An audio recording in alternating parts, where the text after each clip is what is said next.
Dear viewers, and happy Independence Day. JLB here. Today I'm going to continue my series with the history of animated children's programming by moving on to the very first interactive television show called Winky Dink and You.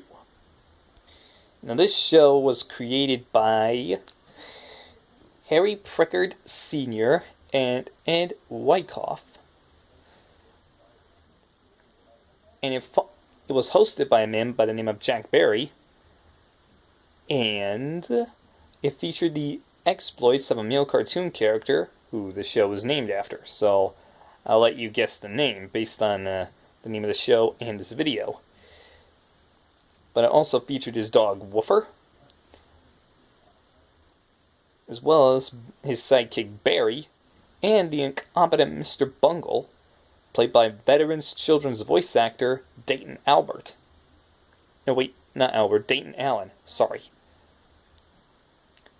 Plus, it was known to be the very first interactive TV program because of the use of a piece of vinyl plastic screen overlays.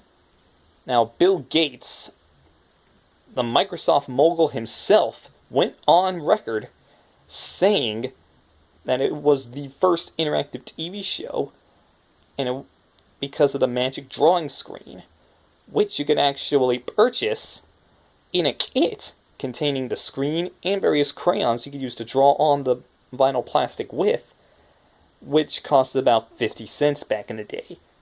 But as of nowadays, I think it would fetch in about the hundreds of dollars range, I think, making it a pretty rare toy for children to play with. Well, and it was pretty popular because only time you would be able to use it would be on Saturday mornings when the show aired on CBS. Of course, the show was ultimately a pioneer for the interactive marketing.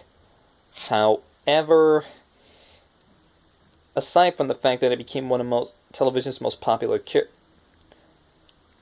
other than the fact that Winky himself became one of television's most popular characters in the 50s, ultimately, despite its popularity, the show was ended because of concerns about X-rays from the TV picture tubes.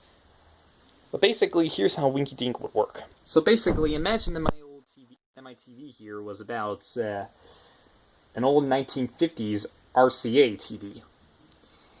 Basically, what you would do is put the vinyl plastic over the screen here, and you would use crayons to draw anything you wanted, like a bridge or a bouncing ball or what have you, to either advance the plot or to do anything, actually. The thing that X-rays from picture tubes would happen because of Winky Dink was particularly true for the early color TV sets of the year. So if you're still watching in black and white, it was fine. But if you were watching in color, that would be kind of risky. So, plus, CBS was also concerned about the complaints parents would get that children who didn't possess the interactive screen were drawing directly onto the television screen itself. Ultimately, the show was syndicated and ran for about who knows how many episodes, but it was later revived in 1969 up until 1973 in syndication for 65 episodes. But in the 90s, a quote-unquote new Winky Dink kit was sold, containing the screen, crayons, and all new digitized episodes.